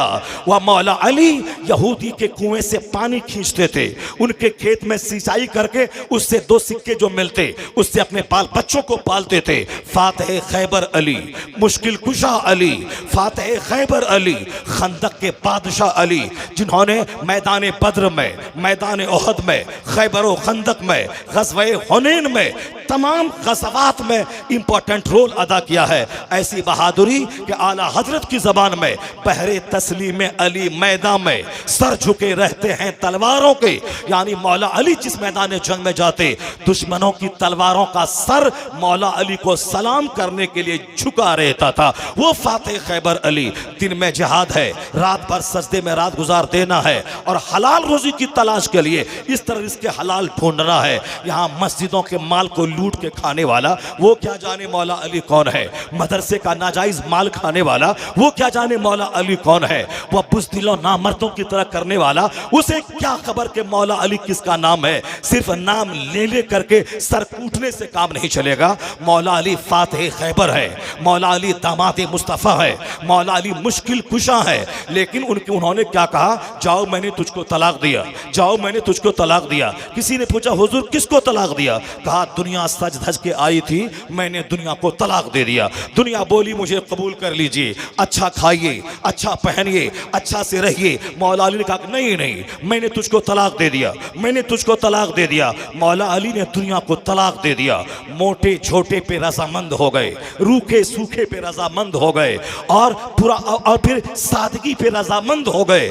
चूंकि मौला अली ने बचपन से मुस्तफ़ा की सादगी को देखा था, बचपन से सरकार दो जहां की लाइफ को देखा था, हुजूर की तरबियत में आप थे, इसीलिए उन्होंने सादगी को इख्तियार किया और पेचीदगी की दलदल में अपने आप को धंसने से बचा लिया। मौला अली ने दुनिया को तलाक दिया। एक सैयद साहब आला हजरत के पास हमेशा आते थे और गरीबी की शिकायत करते थे। आला हजरत सैयदों का बड़ा एहतराम करते थे हुजूर की वजह से। सरकार का शहर काबिल एहतराम, हुजूर की अहले बैत काबिल एहतराम, हुजूर की औलाद काबिल एहतराम। तो हुजूर की औलाद क़यामत तक जो भी सादात में से हों, अगर वो सैयद हैं तो हमारे लिए काबिल एहतराम है। एहतराम का मतलब ये नहीं है कि वो बोले चलो सिनेमा देखने के लिए हम सिनेमा देख लें, वो बोले नमाज छोड़ दो हम नमाज छोड़ दें। नहीं नहीं, हम उनका पाँव चूमेंगे, पेशानी को बोसा देंगे, लेकिन अगर दाढ़ी उसकी कटी भी रहेगी, हद शरा तक ना रहेगी, तो हम बोलेंगे सैयद साहब आप पीछे रहिए। ये अंसारी का बेटा जिसे दुनिया जोलाहा कहती है, ये आलिम है, मुत्तकी है, हद शरा दाढ़ी है, ये आगे बढ़ के नमाज पढ़ाएगा, इमाम बनेगा। आपकी नाना की शरीयत के मुताबिक आप इमाम बनने के अहल नहीं है। हाथ चूमना और है, इमामत के मुसल्ले पे खड़ा होना और है, एहतराम सादात और है। ला ताअता फी मासियतिल्लाह, अल्लाह की नाफरमानी में किसी की फरमाबरदारी नहीं की जाएगी। अगर माँ बोले शराब पी, नहीं बात मानी जाएगी। बाप बोले सिनेमा देख, नहीं माना जाएगा। पीर बोले ये गुनाह कर, नहीं माना जाएगा। सैयद साहब बोले ये काम कर, नहीं माना जाएगा। मुस्तफ़ा की अल्लाह की नाफरमानी में किसी बंदे की बात नहीं मानी जाएगी। बंदे की इज्जत अलग है और उनकी हर बात को मानना अलग है। माँ का एहतराम अलग है, और माँ अगर गुनाह करने के लिए कहे, माँ की बात नहीं मानी जाएगी। इसे अब बहुत सारे आंख बंद करके अपने मुर्शिद के नक्शे कदम की पैरवी करते हैं, चाहे मुर्शिद उसको जो भी कह दे। नहीं, यही तो तुर्रे इम्तियाज है मजहब इस्लाम का। दूध का दूध, पानी का पानी, ये हमें फर्क सिखाता है राइट और रॉन्ग में, और जायज और नाजायज में, लीगल और इल्लीगल में। मौला अली इतने बड़े थे कि जिन्होंने दुनिया को तलाक दिया। सैयद साहब आला हजरत के पास आके बार बार गरीबी की शिकायत करते थे, बड़ा एहतराम करते थे, एहतराम में कुछ नहीं बोलते थे। एक दिन देखा जब बार बार ये शिकायत करते हैं, अपना कलम रोक दिया। 1000 से ज्यादा किताबें लिखने वाला, अहले सुन्नत व जमात का सबसे बड़ा, हिंदुस्तान का मोहसिन, मुस्लिह, मुजद्दिद, जिनकी किताबें आज 100 साल के बाद भी दुनिया भर में हमारी रहनुमाई करती हैं। मुनाजरे में वहाँ दलील दी जाती है, वहाँ तकरीर नहीं। आज किताब इल्म गैब पर मुनाजरा हो तो दलील आला हजरत की लाइब्रेरी से आती है। मुनाजरा हो इल्म गैब पर ऑस्ट्रेलिया में तो किताब आला हजरत की लाइब्रेरी से जाती है। इसलिए 100 साल गुजर जाने के बाद जहाँ देखिए वादी रजा की कोहे हिमालय रजा का है, जिस समत देखिए वो इलाका रजा का है। क्यों? इसलिए कि रजा की 1000 से ज्यादा किताबें आज भी कदम कदम पे मेरी रहनुमाई करती हैं और मुझे राह रास्त दिखलाती हैं। जब तक वो किताबें रहेंगी तब तक उनका नाम, उनके नाम, उनकी अजमत का डंका बजता रहेगा। सिर्फ बोली नहीं देखी जाती है, इस्लाम की खिदमतें देखी जाती हैं। आला हजरत ने कलम रोक दिया और कहा सैयद साहब एक बात बताइए, इस्लाम का मसला है अगर बाप किसी को तलाक दे दे, क्या उस खातून से बेटे का अक्द करना दुरुस्त है? सैयद साहब ने कहा नहीं नहीं, बिल्कुल नहीं दुरुस्त है। कहा सैयदों के बाप मौला अली, जिन्होंने दुनिया को तलाक दे दिया हो, फिर उससे अक्द करना उनकी औलाद के लिए दुरुस्त है। आला हजरत हकीम थे, हिकमत भरा जुमला बोला, सैयद साहब समझ गए। जब तक वो जिंदा रहे आला हजरत के पास आते रहे, मगर फिर दोबारा कभी गरीबी की शिकायत नहीं की। जहां 50 घंटे की तकरीर रंग नहीं लाती हो, वहां आला हजरत का एक हकीमाना जुमला आदमी की फिक्र में इनकलाब पैदा कर देता है। यही है आला हजरत में। हजरतों के की सारी जिंदगी गुजर गई, एक आदमी को राह रास्त पर न ला सका। आला हजरत वो थे, एक जुमला एक आदमी की जिंदगी में इनकलाब पैदा कर दिया। तो मैं कहना चाहता हूं मौला अली शेर खुदा फातह खैबर है। सादगी, हलाल का 1 रुपया, हराम के 1 खरब रुपए से बेहतर है। मौला अली ने ये मसाज दिया। आज हराम खा खा करके 50 उम्र करने वाला, 25 हज करने वाला, वह भूल जाता है कि हराम कमाई पेट में जाए अल्लाह कोई दुआ कबूल नहीं करता। अल्लाह रब्बुल इज्जत सारी दुआओं को रद्द कर देता है। अगर जिसमें 1 बूंद शराब दाखिल हो जाए 40 दिन तक कोई दुआ कबूल नहीं होती, उसी हालत में मर जाए तो जन्नत की खुशबू उस पर हराम हो जाती है। शराब पे शराब ठोकने वाला, माले हराम झूठ बोल के कमाने वाला, वह 50 उम्र पे जा रहा है, नहीं होगा। दुआएं कबूल होंगी मोहल्ले की मस्जिद में। हज अगर फर्ज नहीं है तो काबा जाने का जुनून क्यों दिमाग में पाल रहा है? अगर हर हलाल खा के मोहल्ले की मस्जिद में जो दुआ करेगा, हराम खाकर काबा में दुआ करेगा, वो दुआ रद्द हो जाएगी। और हलाल खा के मोहल्ले की मस्जिद में दुआ करेगा, वो दुआ कबूल हो जाएगी। क्योंकि दुआ की कबूलियत के लिए हलाल ग़िज़ा शर्त है, और दुआ की कबूलियत के लिए अपनी खातून बीवियों और बेटियों का पर्दे में रहना शर्त है। आया है किताब में, उस कौम के मर्दों की दुआ को अल्लाह रद्द कर देता है जिस कौम की औरतों के पायल की आवाज अजनबी मर्दों के कान में जाती हो। एक तरफ बेपर्दगी, एक तरफ हरामखोरी, कुछ भी हो समाज में स्टेटस बचना चाहिए, समाज में इज्जत रहना चाहिए, समाज में अभी कम से कम अपना भरम रहना चाहिए, चाहे मरने के बाद जहन्नम ही में क्यों न जले, अभी स्टेटस बचना चाहिए। उसे अली का नाम नहीं लेना चाहिए। मौला अली ने उन्होंने फाके को कबूल किया, मगर हराम की आमेजिश और हलाल तरीके से भी दुनिया की फरावानी को कबूल नहीं किया। जो और मौला अली इस कदर हसास हो, रात भर सजदा और दिन में जिहाद, जब बाप हो अली जैसा और माँ हो फातिमा जैसी, तब नेचुरल सिस्टम के मुताबिक बेटा शहीदों का सरदार हुसैन पैदा होता है, हसन पैदा होता है। जब बाप हो सैयद मूसा जंगी दोस्त जैसा और माँ हो सर से लेके पांव तक नेकियों का पुतला, तब बेटा वलियों का सरदार अब्दुल कादिर जिलानी पैदा होता है। जब बाप हो सैयद गियासुद्दीन जैसा जाहिद और आबिद और माँ रात भर मुसल्ले पे बैठ के सजदा करने वाली, तब उसी का बेटा 99 लाख काफिरों को कलमा पढ़ाने वाला मोइनुद्दीन अजमेरी जन्म लेता है। जब माँ हो सैयदा जुलेखा जैसी 80 साल की उम्र में भी सर से आंचल न खिसका हो, और बाप हो सैयद अहमद अली बुखारवी जैसा, उसी का बेटा कुतुब दिल्ली महबूब इलाही निजामुद्दीन औलिया पैदा होता है। और जब बाप हो मुफ्ती नकी अली खां जैसा और माँ हो आबिदा, तो बेटा अहमद रजा खां पैदा होता है। और जब दादा हो हुज्जतुल इस्लाम और नाना हो मुफ्ती आजम हिंद, हुज्जतुल इस्लाम काफिर देखे तो कलमा पढ़ ले, मुफ्ती आजम हिंद को डके देखे तो वली हो जाए, और बाप जाहिद लाखों मुरीदों का मुर्शिद मुत्तकी बनकर जिंदगी गुजारने वाला, और माँ ऐसी आबेदा के जेवरात को गिरवी रखकर मंजर इस्लाम के मुदर्रिसिन की तनख्वाह दिलाने वाली। जब माँ हो ऐसी तकवा शार और बाप हो जाहिद और दादा हो लाजवाब हुज्जतुल इस्लाम जैसा और नाना हो मुफ्ती आजम हिंद जैसा, उसी कोख का बच्चा अख्तर रजा खां अजहरी ताजुल शरिया पैदा होता है। नेचुरल सिस्टम के खिलाफ कुछ नहीं होता। मैं सिर्फ ये कहा है, हुसैन जैसा बहादुर दुनिया को कैसे मिला, हसन जैसा बहादुर दुनिया को कुर्सी को कुर्बान कर देने वाला, दुनिया को पांव के नीचे ठुकराने वाला किसने दिया? मौला अली की करामत है, फातिमा ज़हरा की अता है, और उसकी तरबियत में पैगंबर आज़म अलैहिस्सलाम का दखल है। तो अब जब इमाम हुसैन जवान होते हैं, जवानी में हर कदम पे उसी तरबियत के आसार नुमाया होते हैं, उसी तरबियत की झलकियां हर कदम पे देखने को मिलती हैं। एक बार हाथ उठा के बोलें जोर से ला इलाहा इल्लल्लाह। अगर बात समझ में नहीं आ रही है तो मैं बंद कर देता हूं खिताब को। अगर वही खिताब चाहिए आपको किस्सा कहानी वाली, तो मैं बंद कर दूं खिताब में, छोड़ दूं। बस मेरा बहुत काम हो गया। जब आप पसंद ही नहीं कर रहे हैं, आप बोल ही नहीं रहे, मैं साहब पसीना में निचोड़ रहा हूँ। वह कहानी और किस्सा सीना तोड़ना, सर के बाल नोचना तो दिन रात सुनते ही रहते हैं। हाय सकीना, हाय असगर, हाय अली, हाय अब्बास, तो दिन रात सुनता ही रहता है। अब्बास है किसका नाम, हुसैन है किसका नाम, ये तो सुन ले। ये कौन सुनाएगा तुमको? इमाम हुसैन की जिंदगी से पैगाम मिलता है हक पे जीने का, हक पे मरने का। इमाम हसन ने कुर्सी को त्यागा, इमाम हसन ने दुनिया को त्यागा। यहाँ तक कि आज की तारीख में बेटा मर जाए आदमी सह लेता है, मगर कुर्सी नहीं छोड़ता है, तख्त नहीं छोड़ता है, वह सल्तनत नहीं छोड़ता है। मगर इमाम हसन उस योद्धा का नाम है। 40,000 से ज्यादा अरब आपके नाम पे जान देने को कुर्बान है, लेकिन इमाम हसन ने खिलाफत अमीर मुआविया के हाथ में शर्तों के साथ दे दी। मालूम है क्यों दे दी? इमाम हसन सबसे बड़े शहीद इस माना कर है, उन्होंने जान की नहीं, उन्होंने हुकूमत की कुर्बानी दी है, उन्होंने सत्ता की कुर्बानी दी है, उन्होंने सल्तनत की कुर्बानी दी है। इमाम हसन रज़ी अल्लाह तआला अन्हु को लोगों ने कहा यह शेम है, शेम, यह आरुल मुस्लिमीन है, ये आरुल मुस्लिमीन है। क्या आरुल मुस्लिमीन है? यानी 40,000 अरब जान देने को तैयार है, फिर भी इन्होंने अमीर मुआविया को हुकूमत दे दी और मदीना आ गए।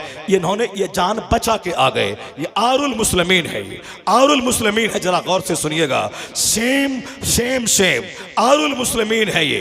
लोगों ने कहा अगर मुझको आज कोई मेरे खिलाफ कोई एक जुमला बोले, मेरे खिलाफ, मेरे इमाम के खिलाफ, मेरे पीर के खिलाफ, तो हाल क्या होता है कि हम नंगे हो जाते हैं। अखलाक को तो सारी हदों को फलांग कर सामने वाले को जलील करना अपनी जिंदगी का मकसद हम बना लेते हैं। नानी नफ्स को जो बात नागवार गुजरे, इमाम हसन को क्या कहा लोगों ने? ये आरुल मुस्लिमीन है, मुसलमानों के लिए शर्म है। ये इतने लाख, इतने हजार मुसलमान इनके नाम पे जान देने को तैयार है, और ये अमीर मुआविया को खिलाफत दे दी और मदीना पाक आ गए। इमाम हसन ने क्या कहा? पंचायती कर दूं, 10 लोगों को लेके मैं बैठ जाऊं? क्यों तुम मुझको ऐसा कहता है? इमाम हसन ने कहा नहीं नहीं, अल आरो खैरुम मिनन नार। इमाम हसन क्या कहते हैं? ये आर जिसको तुम कहता है, ये आर नार से बेहतर है। यानी दुनिया की बेइज्जती आखिरत की बेइज्जती से बेहतर है, या दुनिया की शर्मिंदगी आखिरत की शर्मिंदगी से बेहतर है। या एक जुमला नहीं है, 1 करोड़ हिकमतें पोशीदा है। चंद लाख रुपए रिश्वत देकर नौकरी लेना और सारी जिंदगी उस हराम की नहुसत से दो चार रहना, अगर इमाम हसन का वह जुमला उसके दिमाग में रहता, वह सारी जिंदगी मस्जिद में अजान देकर 5,000 रुपये माहाना कमाकर बाल बच्चों के पाल के वह मर जाता। लेकिन वह 10 लाख रुपए हराम रिश्वत देकर वह नौकरी नहीं लेता, क्योंकि इमाम हसन ने कहा कि दुनिया की बेइज्जती आखिरत की बेइज्जती के मुकाबले में हल्की है। असल बेइज्जती वहां की, असल रुसवाई वहां की, वहां का एक दिन 50,000 साल के बराबर होगा, और दुनिया का एक दिन 100 साल उसके मुकाबले में कितना है? 1 सेकंड है। तो 1 सेकंड के लिए हरामखोरी, 1 सेकंड के लिए रिश्वत, 1 सेकंड के लिए झूठ, 1 सेकंड के लिए दूसरों की प्रॉपर्टी पे गासिबाना कब्जा, 1 सेकंड के लिए इस तरीके से बेएहतियातियां, 1 सेकंड की नमाज छोड़कर चंद सिक्के कमाना।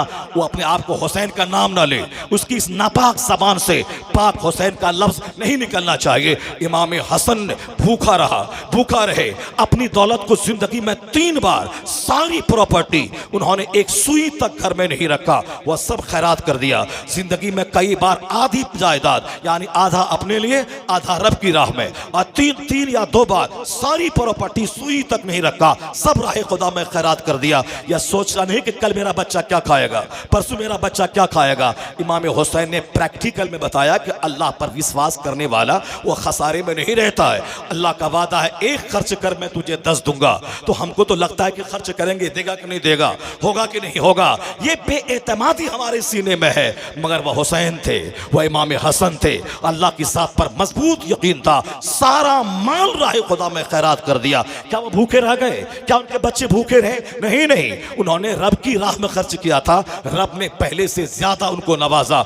आला किस्म का घोड़ा मौजूद था, मगर पैदल हज को जाते थे। चूंकि हुजूर ने फरमाया जो मक्का से पैदल चल के हज को जाए, हर कदम के बदले में 6 करोड़ नेकियां उसके नाम अमाल में लिखी जाती हैं। वह नेकियों के हरीस थे, उसे हर कदम पे नेकी चाहिए। जवानी के दिनों में तबलीग करना, उमर फारूक आजम की फौज में शामिल होकर जिहाद करना, यह मामूल था दोनों भाइयों का।